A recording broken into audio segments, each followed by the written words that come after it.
वज़ीर दाखिला मोहसिन नकवी ने जाफर एक्सप्रेस के 100 से ज़ायद मुसाफिरों को बाजियाब कराने पर सिक्योरिटी फोर्सेज को खिराज तहसीन पेश किया है। वज़ीर दाखिला मोहसिन नकवी ने कहा कि सिक्योरिटी फोर्सेज ने बरवक्त कार्रवाई करके 16 से ज़ायद दहशत गर्दों को जहन्नुम वासिल किया। उन्होंने कहा कि सिक्योरिटी फोर्सेज ने जुर्रत के साथ दहशत गर्दों के अज़ाइम को नाकाम बनाया। जख्मी मुसाफिरों की जल्द सेहतियाबी के लिए दुआ गो हैं। वज़ीर दाखिला का कहना था कि निहत्ते मुसाफिरों पर हमला गैर इंसानी फेल है। मासूम मुसाफिरों पर हमला करने वाले मुल्क व कौम के दुश्मन हैं।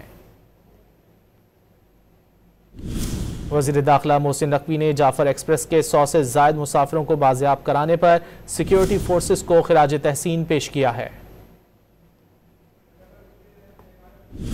वज़ीर दाखिला मोहसिन नकवी ने कहा है कि सिक्योरिटी फोर्सेज ने बरवक्त कार्रवाई करके 16 से ज़ायद दहशत गर्दों को जहन्नुम वासिल किया है।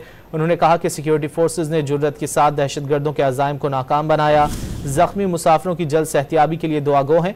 वज़ीर दाखिला का कहना था कि निहत्ते मुसाफिरों पर हमला गैर इंसानी फेल है।